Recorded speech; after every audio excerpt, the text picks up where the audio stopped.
Hi everyone, welcome back to another video in the series for International Women's Day and Women's History Month, where I enlist the help of a number of interesting and remarkable women to help me, actually make interesting content for once. Today, I have a good friend on who I go back quite a while with. Her name is Lara, and I'll let her introduce herself. Hi, my name's Lara. I don't know how to introduce myself.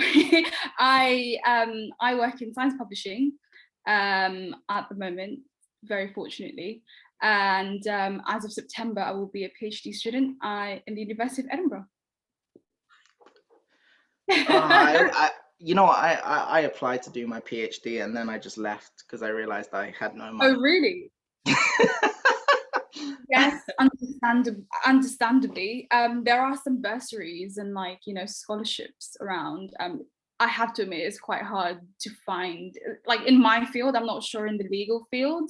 In the science, it's I wouldn't say easier. It's still competitive, but there are a lot more available in terms of like funding and bursaries and like scholarships and stuff like that. In the arts, it is quite difficult. So I understand. Unfortunately, I'm still trying to pay rent right now, so Yeah. spending extra money is a long shot. But Yeah, thank of you. course. So briefly, in terms of your background and kind of why I wanted you on for people. So we obviously go back a while now. Geez, when did I meet you? 2000, Year 9. year 10, 2000, what's that, 10, yeah. 2008? She's showing my age. 2008, yeah, it was definitely. Oh Lord, and you didn't like me.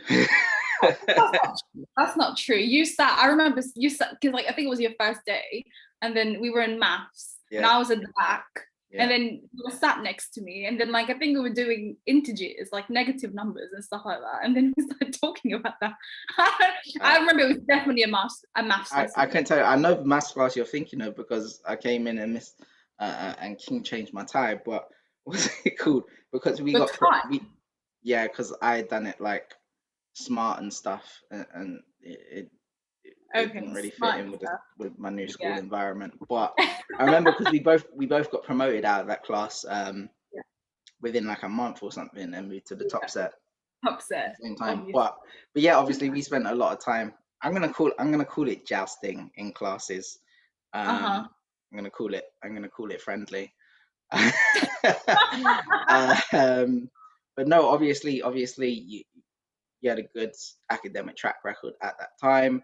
Did your A levels, did uni. Obviously your education, you're doing a PhD. I think that speaks for itself. I've also had the pleasure of working with you when obviously you went into school and spoke to students. So yeah, I thought you'd be a really interesting person to come on, as somebody who has clearly achieved academically and also is achieving professionally and also dealing with all of this in London, which is madness in itself. So yeah, thank you very much for coming on. I'm really looking forward as somebody who has we've had discussions about gender issues and feminism in the past as well. Oh, I'm conscious that you have plenty to say. So thank you for coming on. I'm really looking forward to this. same. Thank you for having me. My pleasure. So the first thing is International Women's Day, which was on, I want to say, the 8th, and Women's History Month, and just what those mean to you. Personally, I, in the past, I didn't really give much meaning to it. Like I come from a long line of women who have contributed equally in terms of, bringing up children and in terms of, like financial wise as well.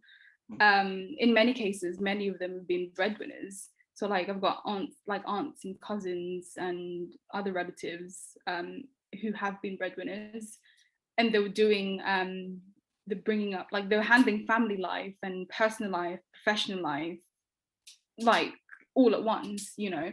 So to me, it wasn't really. I've always been cognizant that people, like women, handled a lot of like different elements, like all at once, you know. And I guess that was a good preparation for me. In terms of like International Women's Day, it's a good way to recognize other women's achievements, I think. Yeah, and like learning more about other people and like other women in other cultures and like their contributions as well. And as of recently, you know, with the news about Sarah Everard, which is very unfortunate, really bringing into light the issues that women have, like have like that we've had for a long time, and hopefully making amendments gradually for those. I think, well, mine goes to two things. The first one is, do you think that having women in your life, and you know, as you said, you come from a long line of women who played both roles and succeeded, do you think having those women in your life that you've been exposed to personally has made a big difference for you? Absolutely, absolutely. Like I've always known the value of independence, the value of earning your own money, having a separate bank account, at least at the beginning. Or I mean, no, separate bank account definitely, and then, you know, just being able to fend for yourself. I also have been brought up, because you touched on education at the beginning. I've also been brought up with the, like, really just the conviction that education is the key to, like, it opens many doors essentially, you know. If you have, yeah, I mean, I think education doesn't, when I say education, it doesn't necessarily mean just like an academic, you know, but that's very much set as well.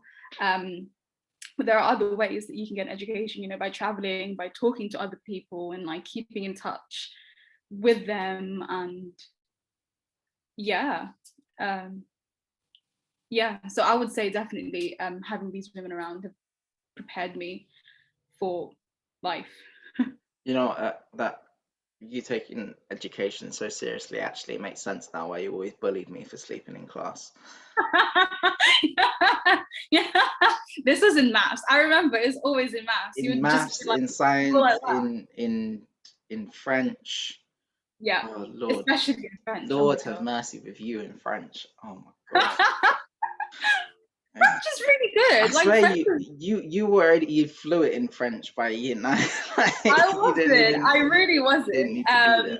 You know what? Like everyone, like sort of. I don't know if you remember. No, you would definitely remember. Everyone kind of like sort of made fun of me for taking it so seriously. Mm. But the thing is, that interest, I was just really interested in the culture and like the language. I thought it was quite beautiful language, and it's interesting in a sense that it opened up a lot of like ideas, and not just in the like not just in a very shallow way in terms of like traveling, but there's also like history, because I ended up doing a double degree in my undergrad, so I did French and English literature. Jeez. So yeah, so because of That's that, crazy. I yeah, I know No, you would have like no, you but know. it makes sense as well. Like I remember we were talking with Miss Theo. You know, I was her favorite student, but you were up there. No, you And weren't. I remember talking with her, and she's telling us about going uni in France and things like that. And I was in that conversation. You were in that conversation, so it makes sense. Yeah, absolutely. I think this is another way because, like I said, when I did that degree, I got into an Erasmus year abroad program. So that was when we were still in the EU. Oh yeah, that's fine now. Yeah, unfortunately for the generations to come. Mm. I was basically allowed to do a year abroad to like just really immerse myself in the culture and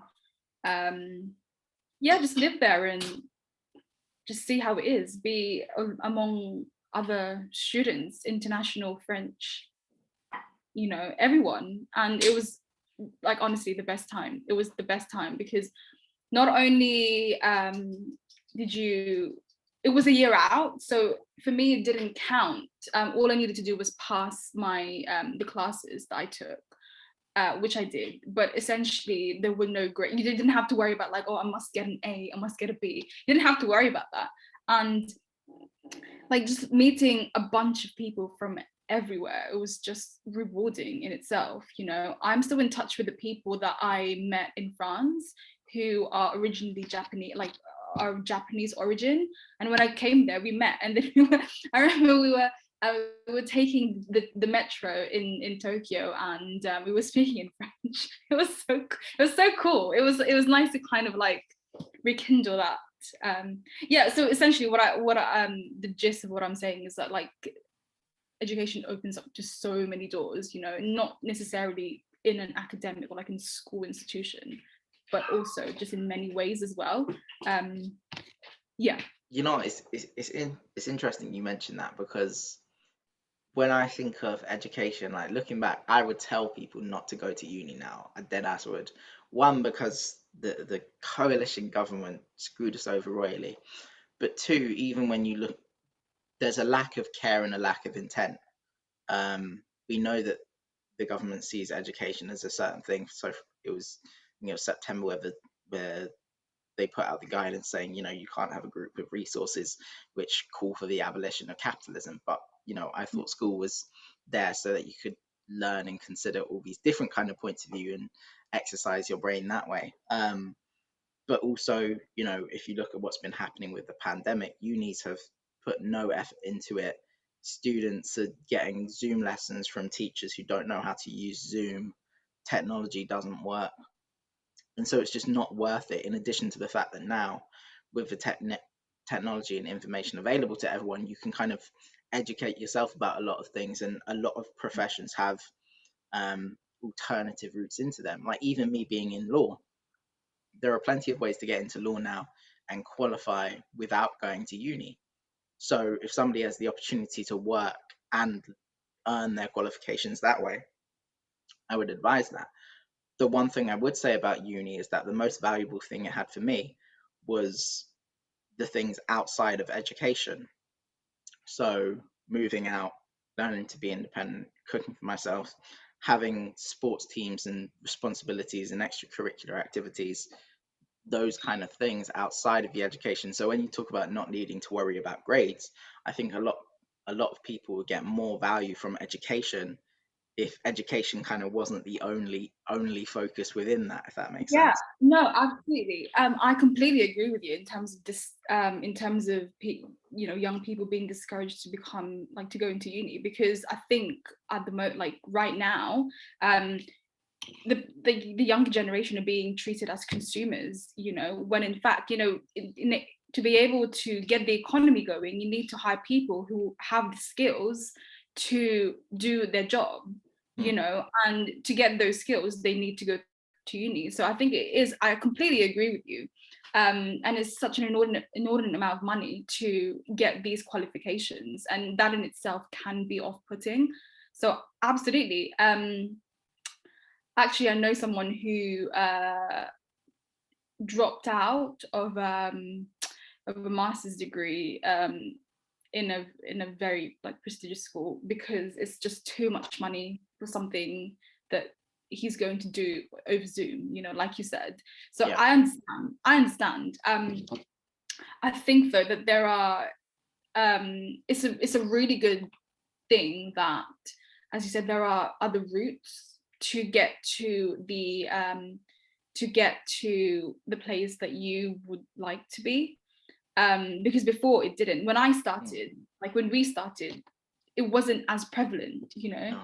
So for me, I kind of just took the traditional route, the ones that I was kind of shown to do, if that makes sense.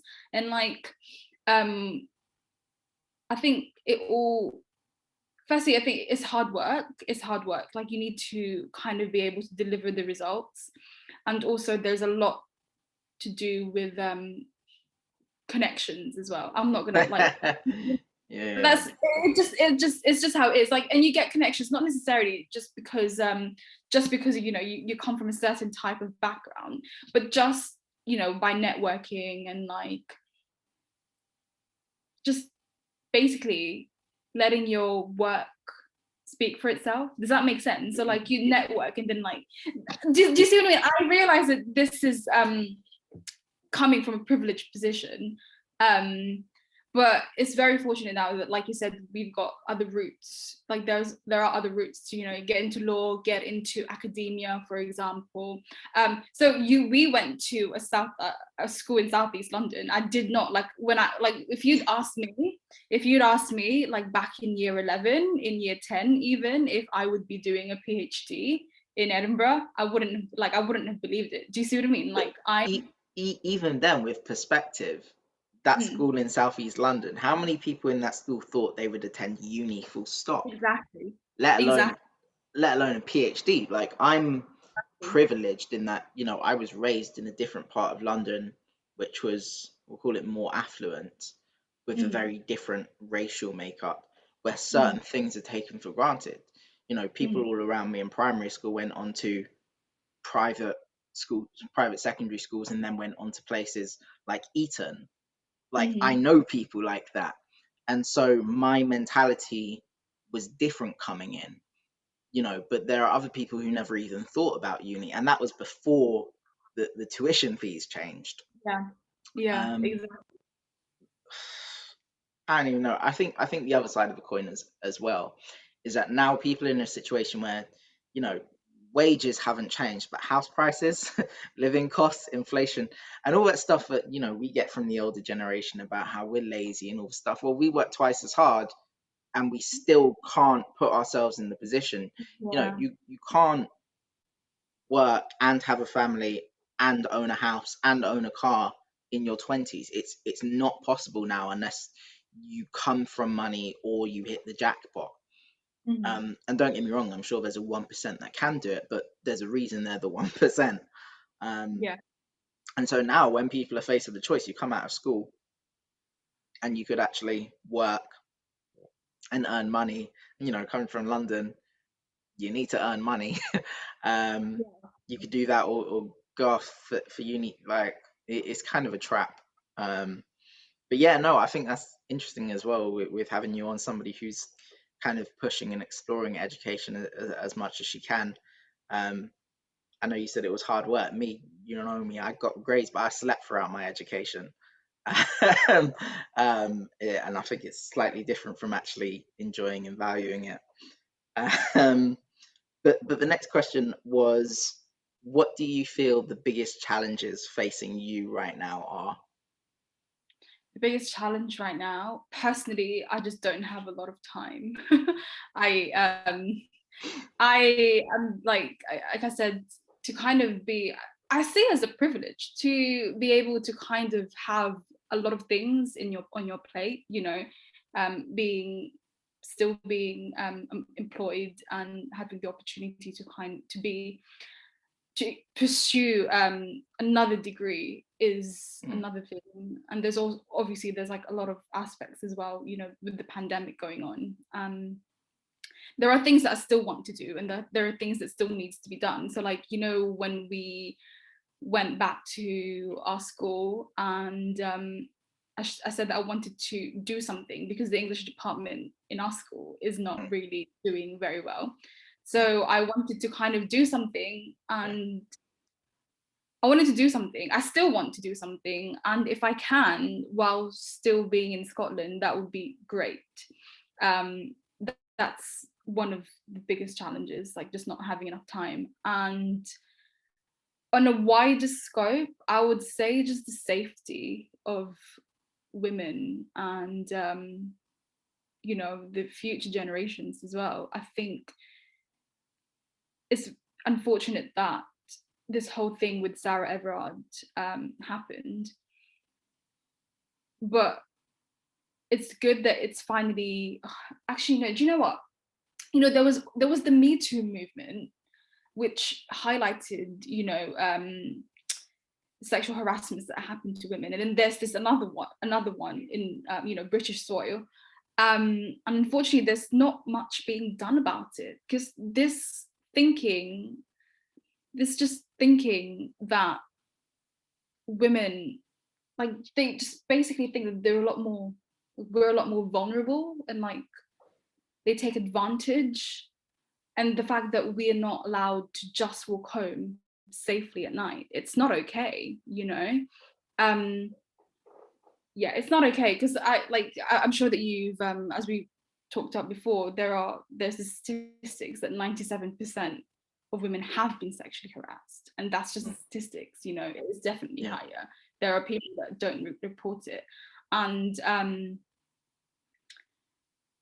many of it, I think, speaking from experience, a lot of it comes from shame as well. I think I've experienced it on public transport, and this is the first time I'm speaking about it, actually. I'm not going to go into detail because it's I don't yeah. But I remember when I was thinking about it, I didn't want to talk about it to anyone, because I felt shameful. Like, what did I do? Like, I was, as far as I was concerned, I wasn't, it was broad daylight. I was just coming from work, because I was still an undergraduate at that time. I was coming from work, and it was at the top of a bus, and it was so strange because he sat next to me, and the whole top deck of the bus was so empty. And then I was like, I wasn't doing anything. I wasn't like, I had my earphones in, and all these advances were like being done towards me. And like, he finally gave up, like after like a good 20 minutes. 20 minutes I had to sit on that bus just to like, just being harassed essentially. And like, when I got off, and like many years after thinking about it, I was like, what did I do? You know, I was like, I felt like it was on me. Like, I did something to, you know, provoke someone or encourage someone. I was literally just sat on the bus, you know. And like, unfortunately, like, young girls are brought up like this, with this thinking that you have to expect it, when, you know, do you see what I mean? Like, it's not okay. And I remember back in secondary school, my me and my sisters were given by our parents with like rape alarms. I don't know if you seen, I don't know if you've seen me personally, but like, this was like at the very start of secondary school, when like we had like a pink box. If you pull it, make a really, really loud noise. I think, Yeah, so it's really not okay. And like, as someone who's just a schoolgirl, like, what did I know, you know? Like, I didn't do anything. Unfortunately, girls are being brought to kind of like stay on guard, you know. And it's really not okay. I think they should just be, we should just be able to just be safe and expect safety wherever we go.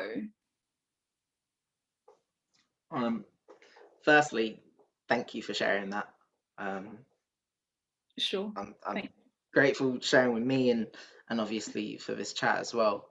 I think there's so much value and strength in that one, in talking about. And I think for people watching as well, as you said, you know, every woman has a story.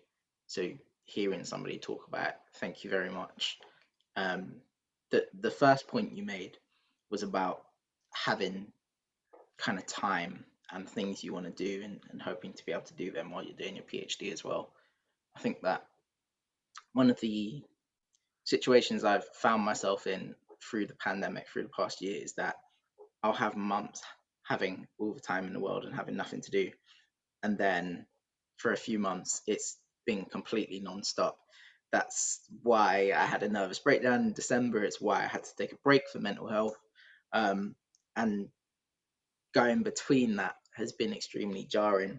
Um, Obviously, even in terms of like working with our school and stuff, you know, you've got ideas for it, I've got ideas for it. That's definitely something on the horizon.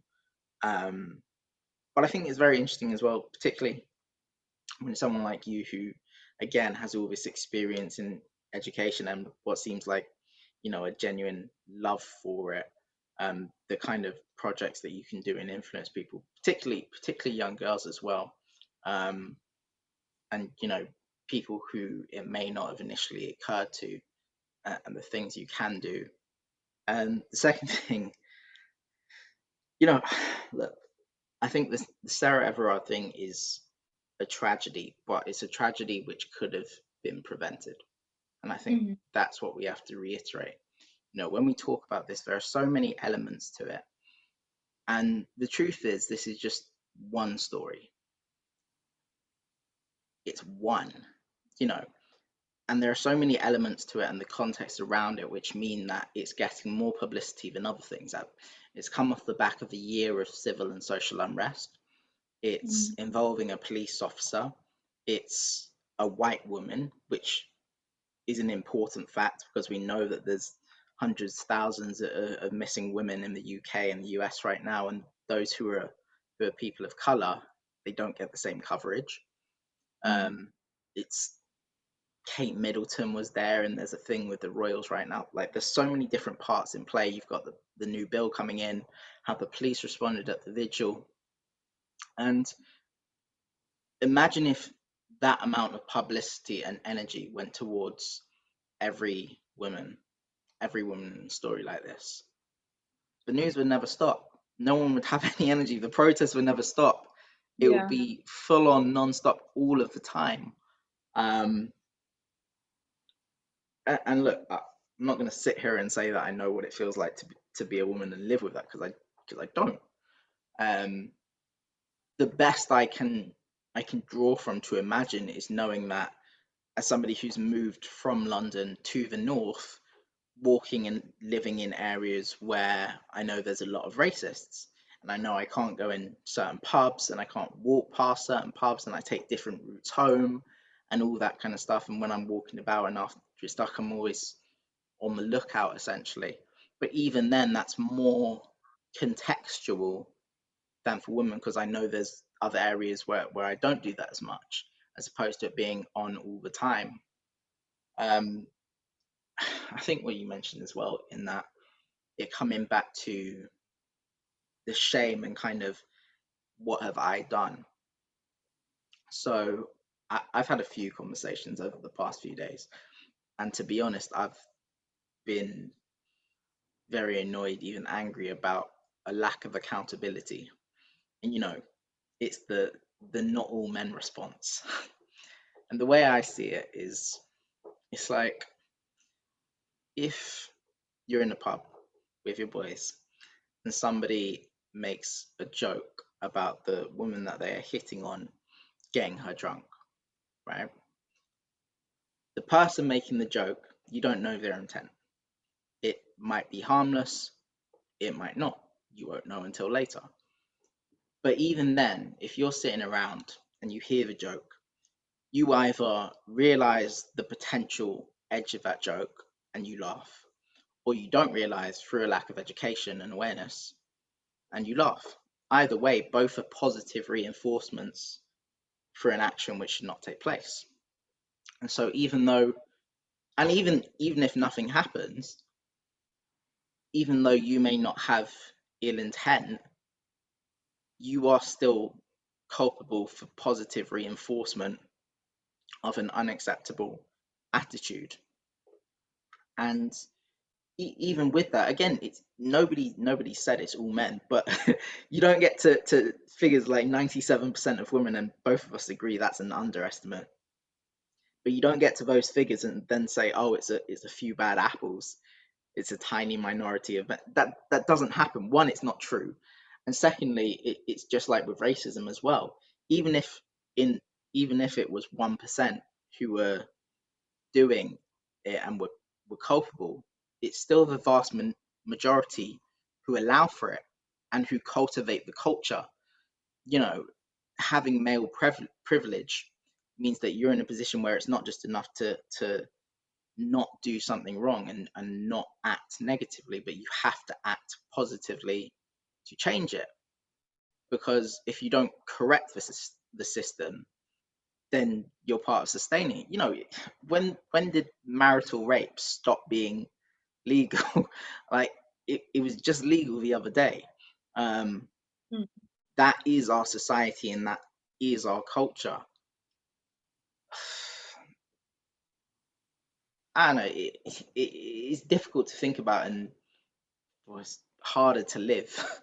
um, but I don't know. I get pent up. I'm lost for words. You go. No, I understand, understandably so. And I think what we need is just like a reform, and it starts again by education. Mm, You know, like, we need to educate young boys that acceptable, like with regards to acceptable behavior. You know, absolutely. yeah. I, I mean, even when you're talking about, as I said, shame and accountability, it's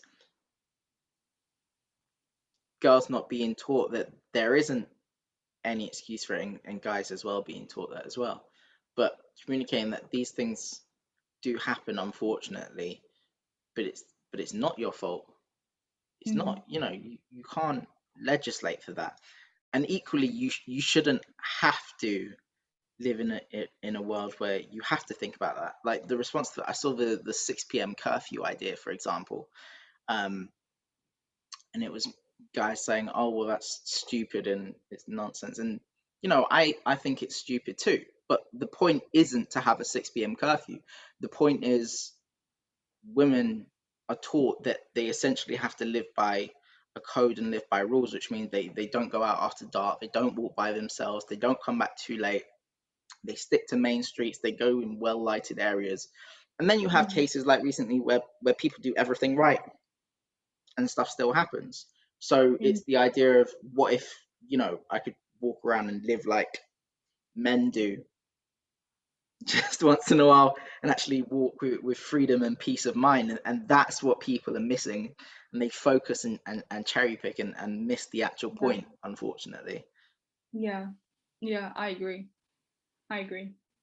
Um, but that brings us kind of to the changes that you would like to see. What changes you would like to see? Yeah, I think I just need. You mean make the world less sexist? Let's start there. I think in many ways that's the gist of it. Yeah, It starts with education and teaching not necessarily young boys, because like surprise, like children have a good sense of right and wrong, even more, sometimes even more so than adults. Um, yeah, so that, and equal pay for women for doing equal work. Um, yeah, what else is there? Like, do you see what I mean? I think especially like with regards to the pandemic, I know so many people. I have a few colleagues who from the beginning have had to juggle working from home, homeschooling their children. Many of them have got 2 or 3 kids, and how do I can sympathize with that, because doing work, and you as have 2 or 3 kids that I don't know about. no, no, no, just I was just gonna say, doing work as a childless woman, sometimes like in such a confined setting is such a challenge already. I can Yeah, only sympathize with those, with the mothers who have children and have to. Do you see what I mean? Like, because sometimes yeah, you don't, like, I can imagine that there's no work and life boundaries anymore. Like yes, pandemic has blurred that for yeah, most people, but even more so for people with children, yeah. women, mothers. Um, yeah. So like with regards to what I would like to see, I don't know, like maybe compensation. I think I agree that women, like children, like women with children should get compensation for being homeschooled, for doing the homeschooling for their children. Yeah. So is that compensation means something specific to me? Do you mean like get Financial essentially compensation. the costs of education? Exactly. Right, okay. Exactly. Exactly. Because like they're doing all these I mean, yes, of course there are teachers, and like again, there are also people that need to be applauded for the Mm, work. But there are also teachers that are mothers. There are teachers that are that have families as well. They're doing these, the work-life balance probably doesn't exist for them anymore, or didn't exist, or hasn't existed in a long time. Yeah, I think that would be a good place to start, like a good place to kind of consider. Hmm. You know you wouldn't get any of that money, right? Unless you're No, lying. no. Firstly, I'm not a teacher. Two, I don't have Oh, children. I just want to check. I don't know. We don't talk that frequently. I mean, we uh, caught up like before Christmas, so I think at that time, like I said, the whole PhD thing was still in its like inception, mm, pre-inception even. Um, yeah, and I think we spoke about the project with our secondary school. yeah. Um, yeah, I really do want to do something to help. I mean, I'm not a qualified teacher. I don't have a PGCE, but I do like I want to help in term like in my own way, however I can. Do you know what? I think I, I never think of myself as privileged, but I know I am. Not Mm-hmm. obviously because of my skin color, but in other ways. One in being male, one coming from an initially quite well off area, one being my level of education. Um, but I think when you talk about like perspective and whatnot and education, the entire point about the secondary school project was one, we know that schools are underfunded, so they can use help. Two, there's a bunch of things which people need education on, which school does not have time or energy or resources to dedicate itself to teaching. And three, because I think that when you have people, as I said, from our school, when you have people who have achieved a level of success, and I don't think of myself as successful, but I try and keep it in perspective. Um, there so many of those students will never even leave their own borough. Um, so having people come in from those fields, so we know about the gaps in um, and lack of representation in women in STEM fields. Mm-hmm. So you, in your job role, was it science editor? Was that the official title? You coming in from that position, that's really interesting. Mm-hmm. Um, me coming from a legal background and working in the courts, coming in and speaking to people who in days gone by, if not now, are kind of almost destined for courts and the other side of the system. And I think that has inherent value.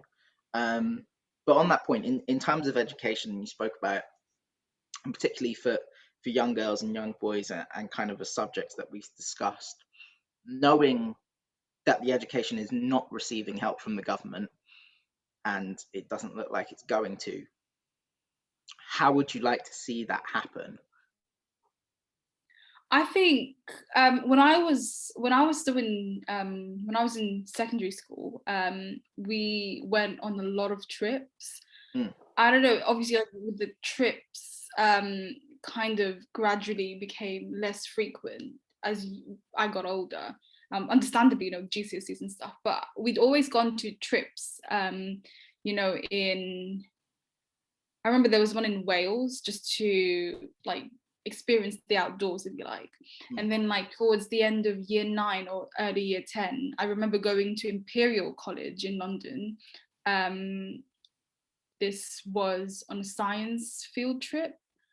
And we just basically just got to see, what it is in labs. And we didn't necessarily talk, like we weren't shown the university life, like lecturing and like other things.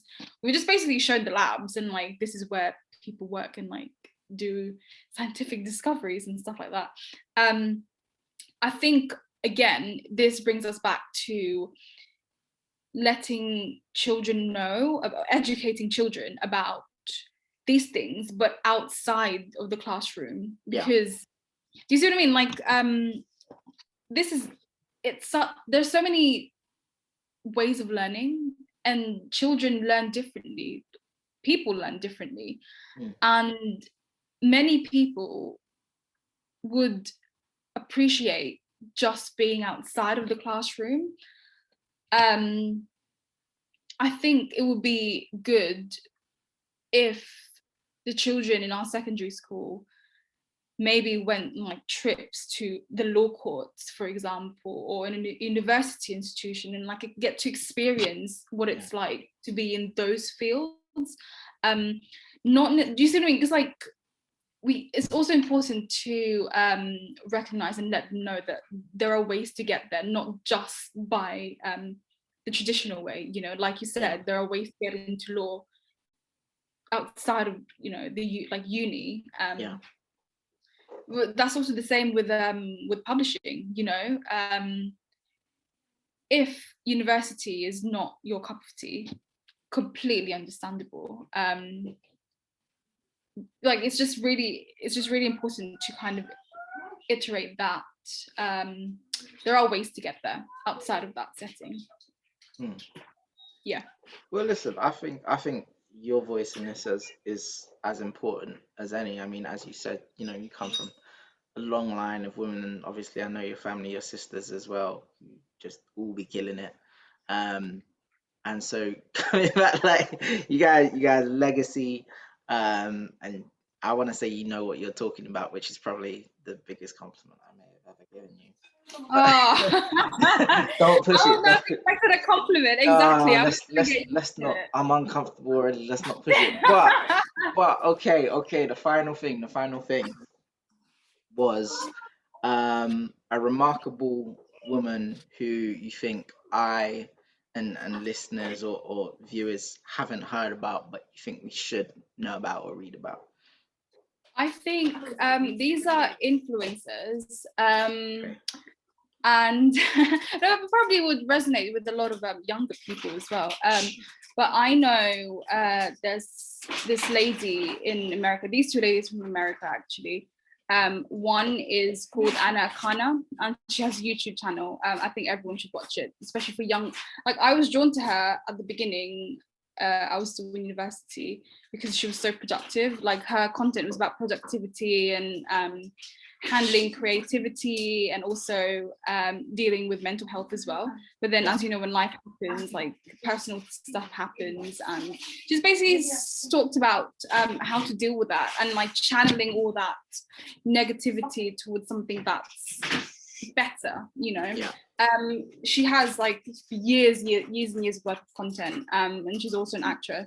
So Akana is really good. And another lady is called Nadia Okamoto, who is a senior at Harvard, and I think she was an Adidas ambassador. She does all these like wellness and fitness things, and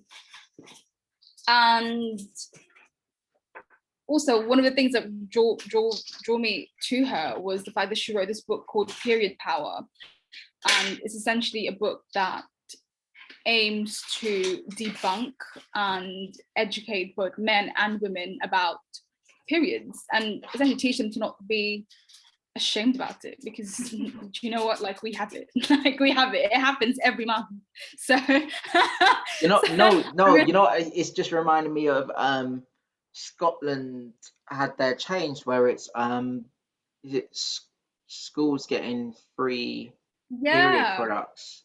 Yeah, do you know what? Like that's only a legislation. But when I was studying, when I was in uni, I went to uni in Glasgow. In the bathrooms, in the women's bathrooms, there were always sanitary products. So I think that's it's crazy. Really, yeah, that seems something really obvious to me. Yeah, I think, you know, the legislation is just a formality. That's always been happening. This is one of the things, like Scotland's such a progressive country, even more, sometimes even more so than England. Oh, definitely. Definitely. Yeah. And yeah, it's just, do you know what, people, like women bleed, you know, and the fact that we are able to do all these things, you know, do like a career, have like handle family life all while bleeding. You know what? I'm conscious of the fact that, and I've had these conversations before, where I know that guys have certain reactions to these conversations, and I've never understood it. And I think it's because I've always been a bit, we'll call it detached. But two, I think as well, it's because it's my lack of sex education where I don't know things. And so in that, part of it is the kind of conditioning for guys to see things a certain way, and I never got that.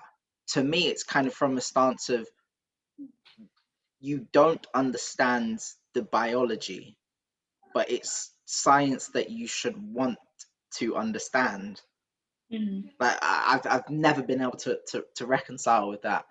But yeah. I think like there's so many from the beginning as well. So this is one of the things that like one of the things that have been made acceptable at the point like since I was young, you know, when girls are moody, they're like, oh, like she's on her period, you know. That was like, do you know that, and like that kind of I know. I'm pretty sure I'm capable of making that joke at some point. no, but like that's the kind of banter that was always acceptable. You must get tired of that pretty quickly. I guess so. I just stay silent and be like, yeah, It never applied to you because you were always anger and flailing arms anyway. I'm an angry person. That was you all the time. So it didn't even make sense to apply that to you. Yeah, well, can you That imagine that was like with that and the hormones happening at that time? I'm not even gonna go into that, like, but there are I know like, for a fact there are multiple pictures of you on Facebook coming over and leaning over a table and telling someone off. I'm in one of them. Like I know that for a fact. Oh god, I haven't been on Facebook in a while, but like I don't want to see. Oh The god. best. No, for me too. I'm trying to stay off. But yeah, is there anything else you want to say, or do you want to plug something? I don't know, anything at all.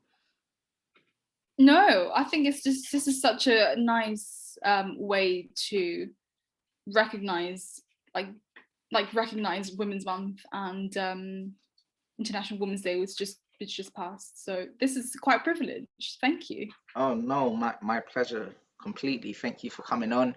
And I mean, the idea for this definitely came from recognizing Women's Month and International Women's Day and stuff, but it's definitely something that I want to continue. You know, I've barely gotten anywhere through this series of chats so far, and they've always been really interesting, really good.